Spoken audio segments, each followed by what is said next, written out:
¿Qué tal, amigo de Radio Miraflores? Gracias por sintonizarnos a Fuegos TV, quien les habla Francesco y una vez más con mi compañero Rafael. Y hoy día tenemos a un invitado espectacular, el actual vocalista de Inyectores, Gonzalo Farfán. ¿Qué tal, Gonz? ¿Cómo están? ¿Qué tal? ¿Cómo les va? ¿Qué tal? ¿Qué tal el tema de la pandemia actualmente? ¿Cómo lo estás viviendo? Pucha, acostumbrado un poco a trabajar en casa hace bastante tiempo, tanto mis proyectos profesionales, que yo me dedico al marketing, al desarrollo de marcas y productos, y también la música. Bueno, en la música es lo que más ha afectado porque hemos estado 3 meses sin poder pisar a nuestro estudio, que es donde generalmente ensayamos, componemos y grabamos nuestros propios temas, producimos todo ahí. Entonces ha sido un poco difícil, pero nos hemos reorganizado online a trabajar cada uno desde su casa, compartir archivos, avances, y la verdad que nos ha ido muy bien. Ha sido más bien un momento de aprovechar, reenganchar el orden en la banda y ser mucho más eficiente. Cuéntanos un poco de este tema de la música que acaba de mencionar. ¿Cómo así comenzaste en la música, en esta carrera que tiene años? Bueno, fue cuando estábamos en el colegio, en realidad.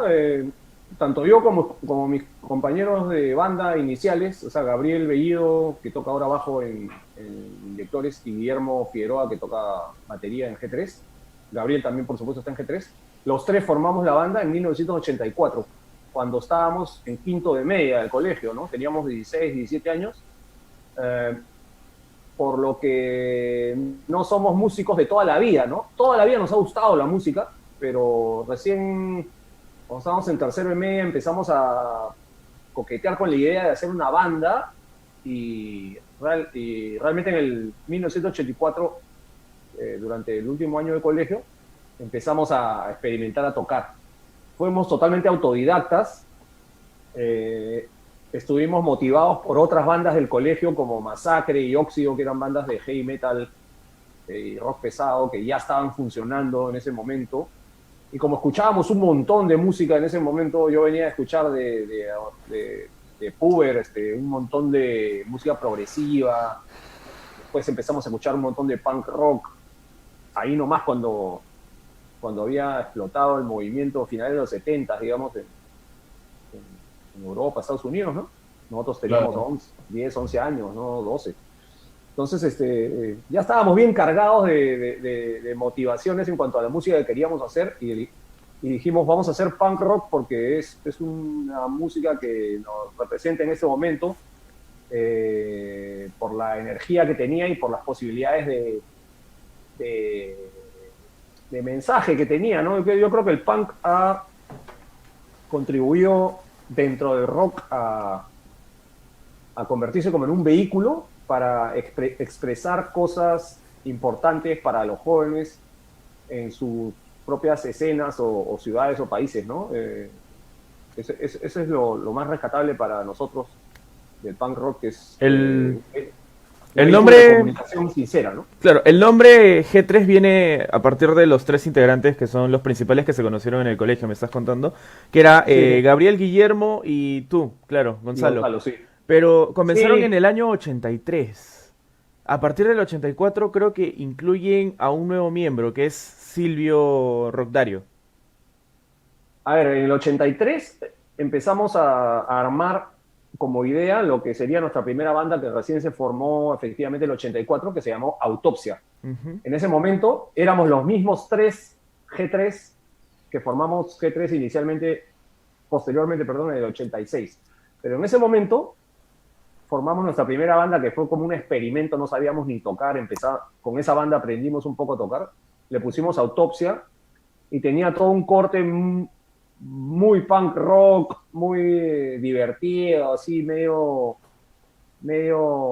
como se dice, irreverente, ¿no? Pero, por cosas de la vida, en un momento Gabriel sale de la banda, se retira, y entra Silvio Ferroyaro, que Ah, se convirtió en bajista, porque Bajista. en ese momento no teníamos bajista, y Gabriel cantaba. Ah, Eh, no comenzaste tú cantando. no, yo tocaba guitarra nomás. En Autopsia yo solamente tocaba guitarra y hacía coros. Pero la formación era yo en la guitarra, Guillermo en la batería y Gabriel cantaba. Ujú. Intentó tocar el bajo al comienzo, no podía y se pasó a la voz. Y todavía estábamos en un periodo así de aprendizaje, ¿no? Entonces, no teníamos metas muy claras como banda, ¿no? Se están autodescubriendo como Sí, banda. por supuesto, pero avanzando muy rápido, ¿no? En una cuestión de meses. Y Claro. jalamos a Silvio Ferroyaro a tocar el bajo. No sabía tocar el bajo, yo le enseñé a tocar lo poco que yo sabía de guitarra, le enseñé a tocar a él lo poco que él pudo aprender de bajo. Y así empezamos a ensayar y en un momento Gabriel se retira de la banda y ya teníamos un concierto y Silvio pasó a cantar y le gustó mucho más cantar y se quedó cantando y jalamos al guitarrista de Narcosis en esa época. A Chorro. A Cachorro, a que toque el bajo. Y esa fue la segunda formación de Autopsia, que también duró poquísimo porque fue de enero a octubre nada más. Autopsia fue como un flash, así como fue la explosión de lo que se le llamó el rock subterráneo en el 85 en Lima. Autopsia fue parte de esa explosión. Se habla mucho de las primeras 4 bandas que fueron Leucemia, Narcosis, Autopsia y Río Urbana. Las 5 bandas, Escuela Cerrada también era otra.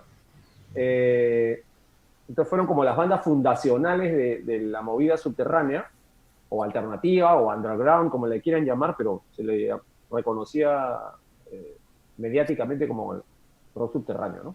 O sea, Autopsia fue como un experimento que de ahí fue Así es. saliendo. Pero este movimiento musical que se formó, que no solamente fue un movimiento musical finalmente porque era como un colectivo de arte, ¿no? También había arte escénica, había literatura, había artes plásticas, ¿no? Entonces todo se juntaba en los shows que se hacían, era una cuestión bien colectiva, muy bacán, aprendimos todos de todo, pero ya era como ir todos de la mano en un solo objetivo y cuando empezó a crecer esto ya se volvió un poco inmanejable y algunas bandas se deshicieron, se separaron, hubo desencuentro de opiniones y cosas. Y ahí fue donde nosotros dijimos, se separó Autopsia, no por la escena, sino porque ya por cuestiones musicales más que nada. Y empezamos a trabajar Guillermo y yo en otro proyecto con otros amigos que se llamó Falsa Alarma. Esta banda ya tenía mucho más consistencia, sonaba mucho más a punk rock inglés, manejábamos mucho mejor las guitarras, éramos 2 guitarristas, músicos nuevos que ya habían pasado también por otras bandas de esta escena.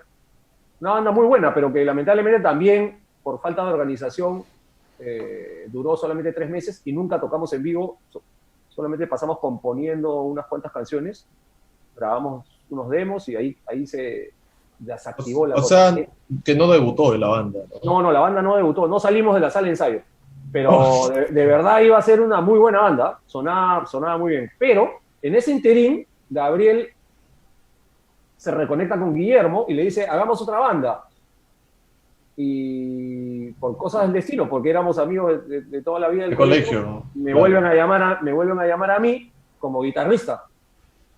Entonces empezamos en enero, los primeros días de enero de 1986, empezamos a componer con G3, y ya para ese entonces, yo por lo menos ya había sabido dominar mi estilo de la guitarra en lo que era el hardcore punk, y ya sabía cómo quería sonar, cómo quería tocar.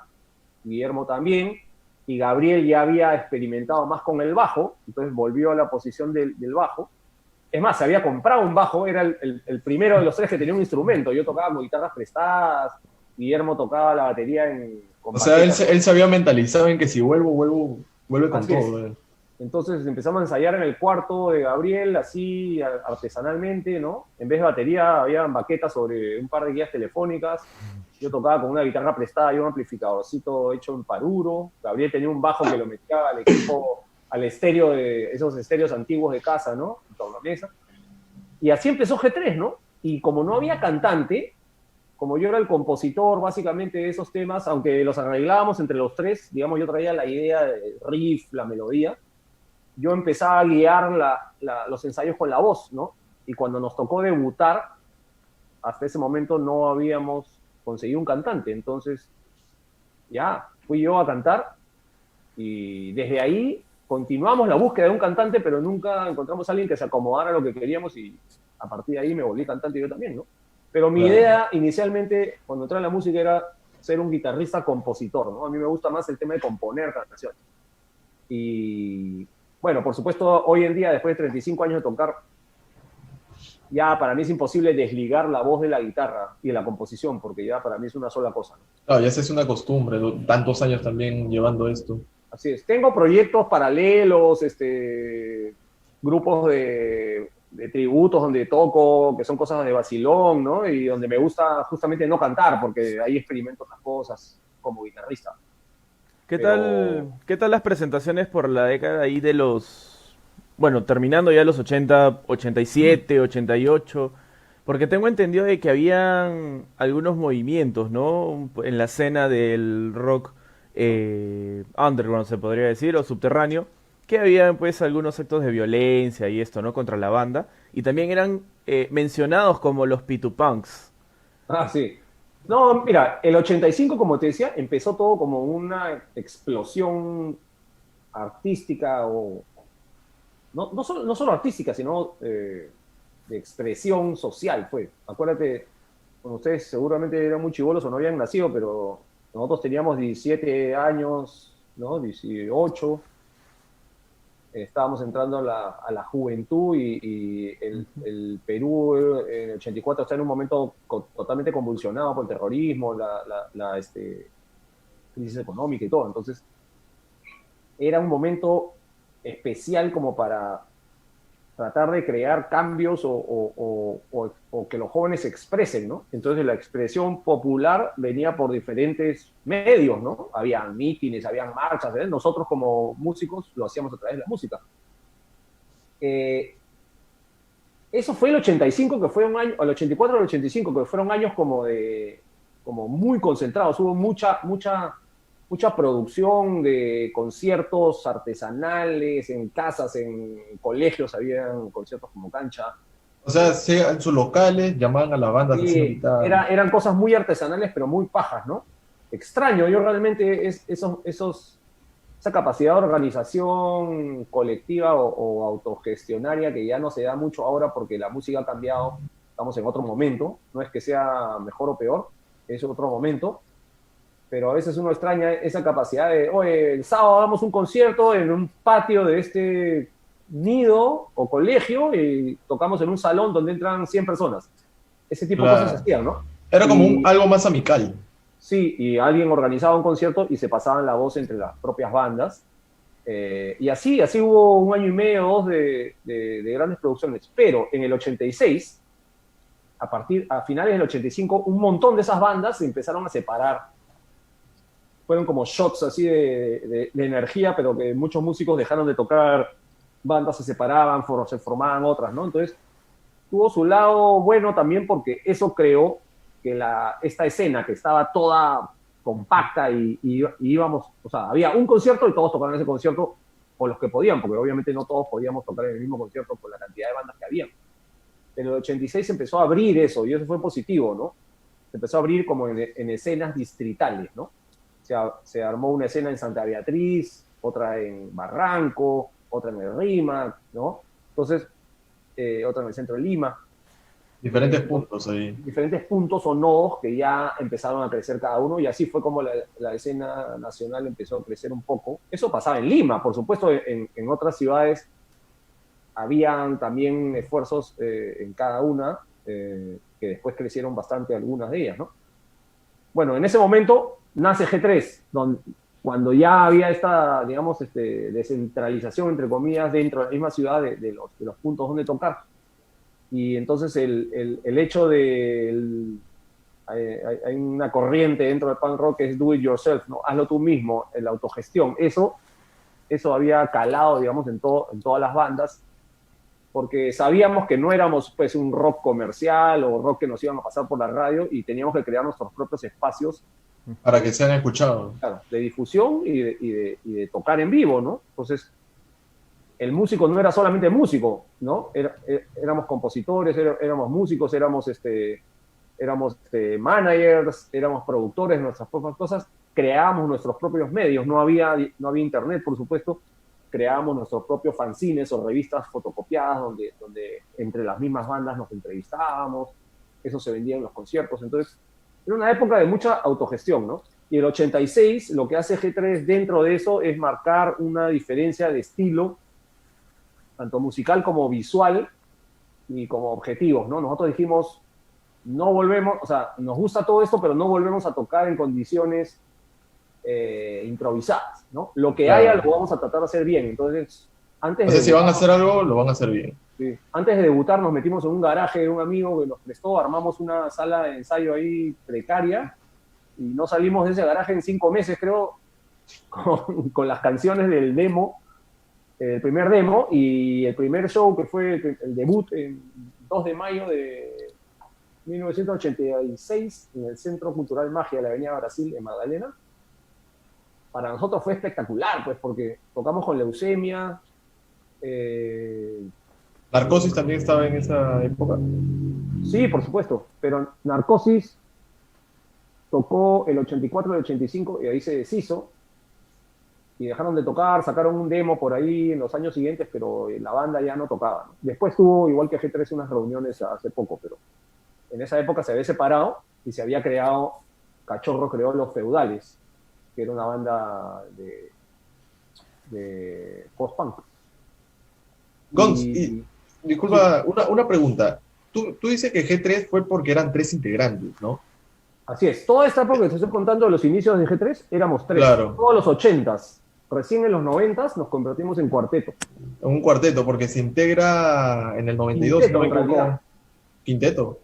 Sí, porque del 86 al 90 fue la primera etapa de G3 donde sacamos 2 demos, hicimos una gira a Chile, tocamos en un montonón de conciertos autogestionados por nosotros mismos, creamos un festival que se llamó el Metalcore, donde rompimos esa barrera entre el hardcore y el metal, que estaba un poco separada. Teníamos amigos en ambos lados, y dijimos, unámonos para ganar más público.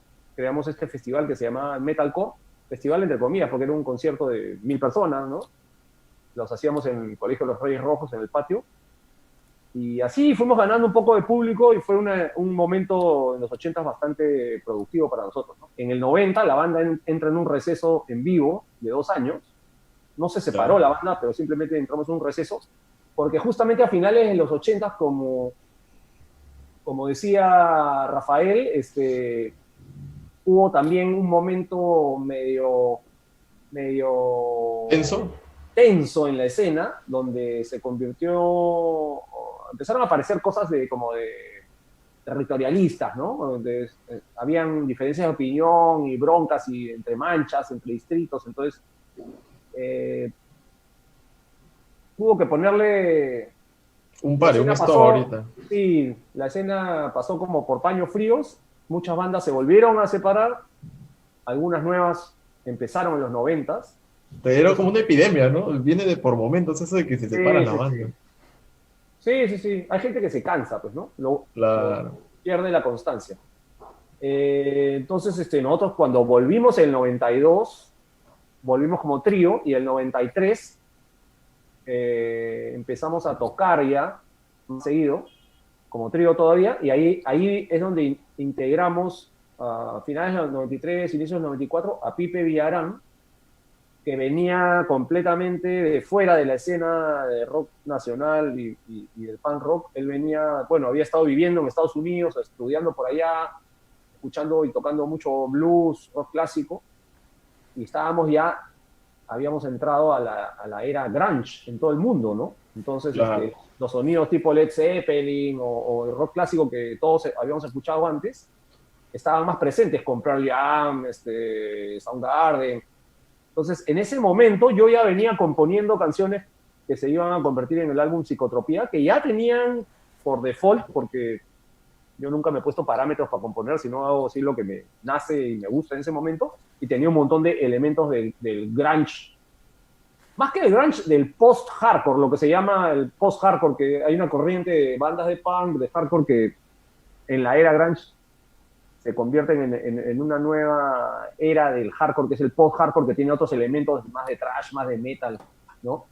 Claro. Y un poco de rock alternativo, grunge. Bueno, estaba componiendo yo ese disco Psicotropía y en ese momento entra Pipe y con la guitarra, que él es un guitarrista líder, más de arreglos, más de solos, ¿no? Pucha, complementó perfectamente bien lo que estábamos buscando hace tiempo, dio ¿no? un estilo diferente también. Sí, claro, porque G3 en los 80 era un power trio, ¿no? No necesitábamos dos guitarras, era muy concisa la cosa, ¿no? Ahora con estas canciones que tenían más apertura, más ambientes, digamos, la entrada de Pipe colaboró a que la banda crezca musicalmente y a la vez nos reorganizamos nuevamente por primera vez con un equipo de gente más grande, ¿no? Entró Pedro Cairgos a ser el productor general de la banda. Trabajamos una época también con el Chino Chau como productor musical. Finalmente nos quedamos con Piti con Pedro Cairgos, que le decíamos Piti, como productor general y una especie de manager, pero no podía hacer eso, las dos cosas. Entonces, en una de estas rutas de conciertos, en el año 95, si no me equivoco, estábamos haciendo un concierto en un bar que se llamaba el Delirium Tremens, que era un sótano, un barcito en un sótano al lado de la casita en Miraflores, frente al parque. Y este bar era de dos patas argentinos que se habían establecido acá en Lima. Y bueno, separamos una fecha ahí, hicimos un concierto de 100 personas, 80 personas, y fue demoledor ese concierto. El techo goteaba de sudor, o sea, increíble fue. Parecía ¿Qué tal un época? Sí, así, increíble. Bajamos del escenario y Pancho Cámara, uno de los dueños, nos lleva atrás del bar y nos dice: muchachos, voy a ser su manager. Ha sido un golpe voy de a ser su suerte. manager y vamos a hacer tal y cual cosa. Y nosotros nunca en la vida habíamos tenido manager, pues, ¿no? Entonces dijimos, bueno, ¿cómo es? ¿Dónde firmamos? ¿Cómo es ya? ¿Cómo es? Un par de shots ahí asquerosos y cerramos el trato. Y a partir de ahí la banda despegó. O sea, sin tener muchos recursos, ni contactos, ni nada en la prensa, ni nada. En la radio, más que nada. Porque la prensa, a G3 siempre le dio mucha bola, la prensa escrita. Todos los 90 tenemos un alto así de recortes de... O sea, G3 salía en la prensa cada vez que hacíamos algo. Nos apoyaba mucho la prensa musical en los periódicos y en las revistas. Pero con Pancho, que venía un argentino que tenía muchas conexiones con España y con toda la escena argentina, que en ese momento era inmensa, empezamos a organizarnos para mirar ya no a Lima, sino a la región. Un poco más. Y comenzamos por Chile y Argentina, entonces empezamos a hacer conexiones, a ver posibilidades de conciertos, y así empezaron pues las giras a Argentina, ¿no? Y a Chile. En la gira de Argentina, tú conociste una banda, bueno, tú trajiste una banda argentina acá a Perú, que es Ataque 77, ¿no? En este periodo que empezamos a trabajar con Pancho Cámara, nosotros firmamos un contrato, nuestro primer contrato discográfico con Eureka Records, que era la división alternativa de El Virrey, que era la disquera grande peruana típica, ¿no? Claro. Ese disco salió primero en cassette en 94 y después en CD en 95. Y en 96, Pancho Cámara, junto con Mundi Epifanio, que era manager de Ataque en esa época y gran productor argentino, manager de muchas bandas, de mucha trayectoria, traen a Ataque acá a Lima por primera vez en 1996 y organizamos un concierto entre Ataque 77 y G3 y Radio Criminal como invitados, y se hacen los Reyes Rojos. En ese concierto, que fue increíble, los Ataque, terminando el concierto, nos dicen, por supuesto ya nos conocíamos nosotros como bandas, ¿no? O sea, no personalmente, claro, pero sí sabíamos quién era cada uno del otro, nos escuchábamos mutuamente, etcétera. Nos dicen, oye, queremos invitarlos a nuestro festival por los 10 años, que es el próximo año, el 97. Y bueno, encantados. Efectivamente, el julio, si no me equivoco, del 97, viajamos a Buenos Aires, hicimos 2 fechas en este mítico local que se llama Cemento, que llamaba Cemento, ya está cerrado. Hicimos sábado y domingo. Fue Ataque 77 con G3. Y con Cienfuegos. Cienfuegos abría los shows, de ahí veníamos G3 y de ahí Ataque cerraba. Cienfuegos era la banda del bajista, del saxofonista y el baterista de los Fabulosos Cadillacs. Entonces había un público de todo tipo, y Ataque para esa época ya no era solamente una banda de punk rock, ya era una banda entrando al circuito de rock más grande, ¿no? En ese Y concierto, dale, dale. tengo una pregunta, una duda, así hablando de Ataque 77. ¿Es verdad que el vocalista era fanático que una vez los encerró en un estudio para que tocaran en vivo para él? No, ese fue Luciano Scaglione, el bajista. El Nosotros bajista de... llegamos al aeropuerto, esa primera vez llegamos al aeropuerto y Luciano nos recogió. Y otra van se llevó los equipos, no sé, y nos dijo, muchachos, vengan ustedes, y la demás parte del crew se fue por otro lado, ¿no? Manejó hasta me parece que era la casa de Ciro o la sala de ensayo, la casa que tenían como sala de ensayo. Sí, me parece que era la sala de ensayo. De directo del aeropuerto a la sala de ensayos nos dijo, acá hay unas quilmes, por favor, toquen. Para él, un Nos show metimos privado. un ensayo así, bajados del avión, para Luciano nada más. Sí, a Luciano le gustaba mucho G3, bueno, a todos ellos, ¿no? Mariano también, y a Ciro también, y ahí empezó una relación bien bacán con ellos. Por supuesto tocamos esos 2 conciertos, estuvimos por ahí con ellos en varias cosas, y 2 meses después, en octubre, o 3, nosotros les devolvimos la visita acá y organizamos en el Sargento Pimienta, si no me equivoco, los 10 años de Ataque acá en Lima, ¿no? Yeah. 3 meses después estaban ellos acá en Lima tocando con nosotros de nuevo. En el concierto de allá, en una de las 2 fechas, enganchamos porque conocimos a Necro, el vocalista de Fan People, que era otra banda del circuito ¿Del punk? de punk rock de Buenos Aires, súper conocida Fan People, mucho más autogestionaria que Ataque. Ataque tenía otro nivel de logística, digamos, trabajaban con sellos transnacionales, ¿no? Claro. Fan People era una banda autogestionaria, con sus propios sellos, sus propias producciones, pero con muchísima gente. Y Necro nos dice, muchachos, somos fans de su grupo, hemos crecido escuchando el G3, nos encantaría que nos acompañen en una gira el próximo año. Entonces las oportunidades se iban abriendo así, ¿no? Entonces, en el backstage del concierto de Ataque fue eso, ¿no? Por supuesto, en ese backstage estaba Flavio de los Cadillacs, había gente muy conocida. Bastantes artistas ahí mezclados. Sí, muchos artistas que habían ido a visitar Ataque en esos 10 años, ¿no? Bien. Y bueno, quedamos en conexión con Necro y los Fan People y efectivamente menos de un año después nos hablamos y organizamos la gira, y esa ya no fue un festival de 2 días, fue una gira propiamente dicha de 16 días. Nosotros llegamos un día, al día siguiente estábamos en una van yéndonos a otro pueblo a tocar, y así cada 2 días tocábamos en un sitio, Fan People G3 y algunas bandas locales, ¿no? Entonces, En la época de los 90 fue eso todo. eso fue el 98, fue al año siguiente de la invitación de Ataque, ¿no?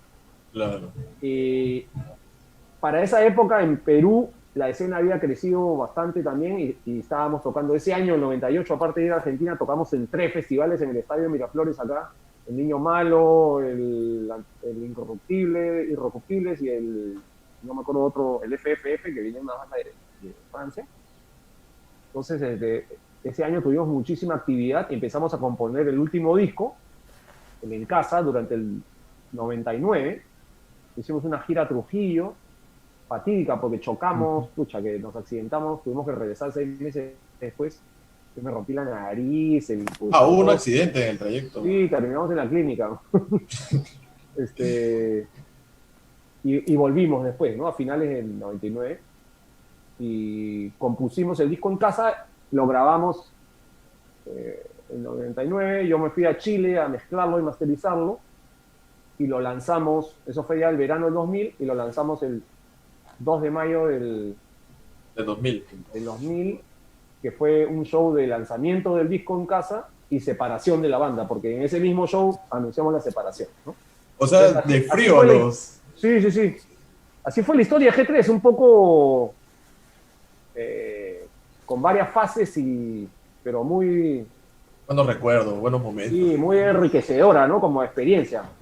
Y después Inyectores empezó a partir de ahí. Inyectores empieza unos meses después de que la separación de G3, unos 4 o 5 meses después. en octubre del año 2000 y empezamos a tocar como trío nuevamente, Gabriel, yo y Gerardo Rojas, el hijo Gerardo Manuel, que en paz descanse, que acaba de pasar a mejor vida, un maestro. Y O sea, está... se ganó su propia, Inyectores se ganó su propio lugar, ¿no? Porque no nos colgamos del camino ni la fama de G3, de G3. siendo nosotros mismos, ¿no? Nos ganamos nuestro lugar a pulso, tocando en bares de 50 personas primero, inmediatamente Pero, unos meses... cuando comenzaron, ¿eran 3 o 4? Éramos tres. 3. Éramos Gabriel, yo y Gerardo en la batería. Y unos meses ya. después, yo le comento a Ricky Noriega, que venía de haber tocado una temporada en Futuro Incierto, para que toque la guitarra. Él ya no tocaba, no tenía ni guitarra, pucha, que facilitamos las cosas para que sucediera y entró a la banda y ahí nos convertimos en cuarteto como unos 3 meses después, a finales del año 2000. Claro, su álbum debut fue Bombardero, ¿no? Bombardero, que salió en 2001, a mediados del 2001. Y Inyectores también ha tenido pues una carrera, estamos cumpliendo 20 años este año, una carrera bastante productiva, ¿no? El Bombardero salió en 2001, el siguiente disco, Rompecaminos, que es un disco también bastante valorado por el público, salió en 2003. Después, 2005, hicimos un desenchufado con las canciones de los discos anteriores, lo grabamos en vivo y lo lanzamos como disco. Luego, en el 2008, lanzamos nuestro cuarto producción, que es Viaje al Centro del Olvido. Y entre el 2008 y el 2020 no salió ningún álbum, pero salió un EP en el 2009 que se llama Fire Alarms, que es un EP de 4 canciones en inglés. Sí, y de ahí hemos sacado singles cada año, participado en compilaciones, hasta el 2017 que salió nuestro último EP que se llama Tandem, que es un EP, es un split, como lo que se llama un split EP, ¿no? Un mitad-mitad, claro, entre Inyectores y 69 Segundos, que es una banda de Ecuador. Esa es última que han hecho, ¿no? Sí, el 2017, hace 3 años. Esa es una técnica que se usa mucho en el punk rock mundial desde los 80, que es dividir un disco en dos, mitad cada banda, y así entre las mismas bandas se promocionan entre su público. En este caso lo hicimos con una banda de otro país, entonces el disco se editó tanto en Ecuador como en Perú. Y para eso, desde el 97, con el disco Pasan los Días de G3 hasta el día de hoy, nosotros nos manejamos con mi propio sello que se llama Mundano Records, que es el editor de todas nuestras producciones, ¿no? Volvimos a ser independientes, pero ya a un nivel organizado como sello discográfico, ¿no? Gonzalo, con el cual hemos editado también otras bandas también, ¿no? Nos ha ganado el tiempo ya para ir finalizando. Tengo entendido de que a partir del 2014 han empezado a juntarse más seguido con G3, ¿verdad? ¿O cómo han sido estas reuniones o reintegraciones de la banda? Sí, la banda se separó y sin ánimos de volver a tocar nunca más, o sea, tampoco cerrando la puerta, pero la banda se separó, ¿no? Pipe comenzó su siguiente proyecto, que era Los Fucking Sombreros, y Gabriel y yo comenzamos Inyectores, y Guillermo viajó a España una temporada para estudiar y trabajar por allá. Pero después, cuando ya estábamos todos juntos unos años después, el público siempre nos preguntaba, ¿no? Oye, ¿cuándo vuelve G3? Entonces, por presión popular, en realidad, dijimos, oye, pues toquemos, ¿no? O sea, también, vamos a darle lo que quieren. Porque igual seguíamos, o sea, Gabriel y yo seguíamos tocando juntos, con Pipe y con Guillermo somos amigos de años. 80, 90, o sea, seguíamos parando juntos, ¿no? Simplemente es más, o sea, los Fucking Sombreros trabajaban con mi sello, con Mundano Records, los 2 primeros álbumes, tocábamos juntos, o sea, siempre nos veíamos. Y era como que, no, todavía no, nos acabamos de separar, no queremos ser esas bandas que dicen que se separan y vuelven al toque, ¿no? Entonces, dejamos pasar 8 años hasta que dijimos, oh, ya, hagamos una, aunque sea. Hicimos una, nos sentimos recontra bien, y 4 años después hicimos la segunda, 2 años después hicimos la tercera, y así se fue cortando un poco el tiempo hasta el año pasado, que dijimos, oh, ya, hemos vuelto demasiado, volvamos a espaciar las cosas. Con G3, o sea, es un volvamos, sí, y luego nos vamos un tiempo. Además, nosotros estamos enfocados ahorita con Inyectores en una nueva etapa a partir de enero de este año. ha entrado a la banda Ricardo Méndez, gran guitarrista y productor también de estudio. Él es el guitarrista vocalista de Difonía y guitarrista de Contracorriente también. Ahora, Claro. desde enero, formalmente es el guitarrista de Inyectores, porque el año pasado ya nos estaba trabajando con nosotros en vivo nada más.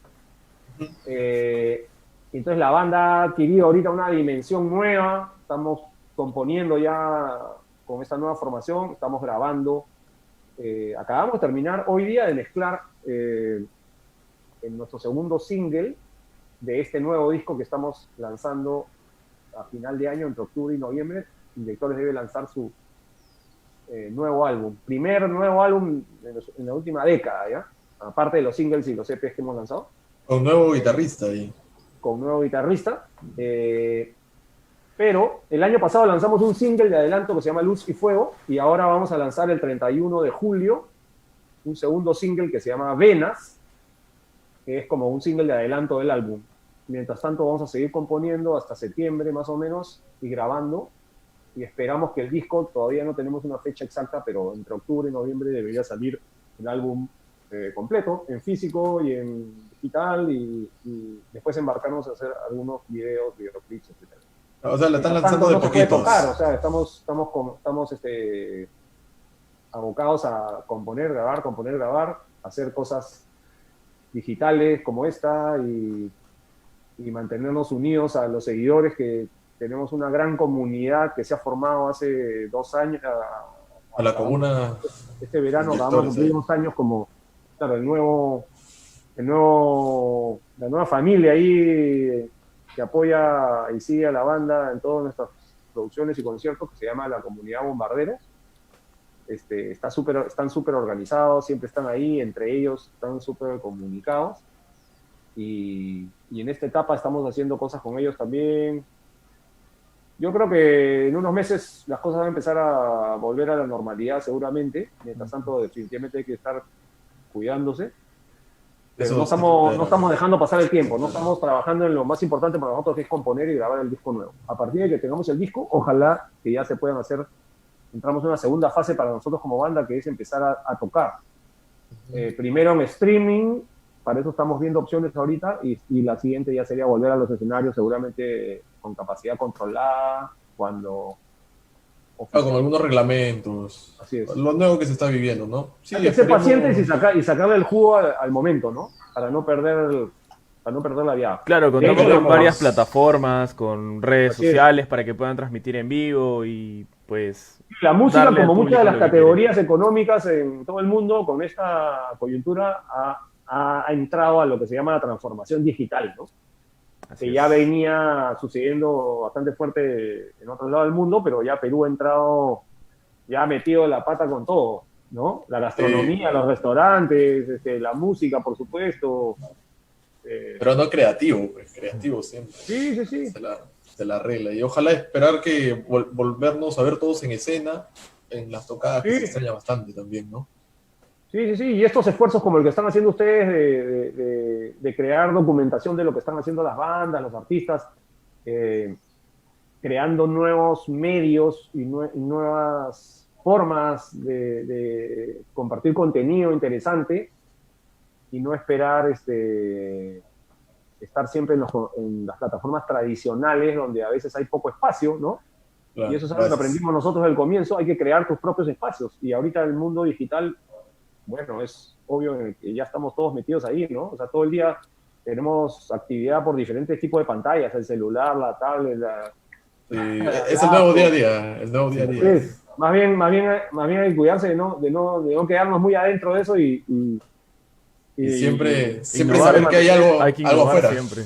mantener el contacto personal, ¿no? Ahorita con distancia, pero Pero ahí, el reto va a ser volver a la normalidad y a compartir momentos personales y más cercanos cuando ya se pueda, y no quedarnos dentro de lo digital nada más, ¿no? Bueno, Gonzalo, también ha espero. sido un gusto realmente tener acá presente a uno de los pioneros, uno de los grandes de la escena El punk subterránea. Bueno, gracias a todas las personas que nos han estado viendo hasta ahora. Hemos estado aquí con Francesco, mi dúo, mi partner, mi compadre. Hemos estado entrevistando a Gonzalo Farfán, integrante de Inyectores, integrante también de G3. Bueno, nos estamos viendo en una próxima oportunidad, amigos. No dejen de sintonizarnos y muchas gracias a Radio Miraflores La Auténtica por permitirnos llegar a ustedes una vez más. Nos estamos viendo y hasta la próxima. Gracias, chao. Chao.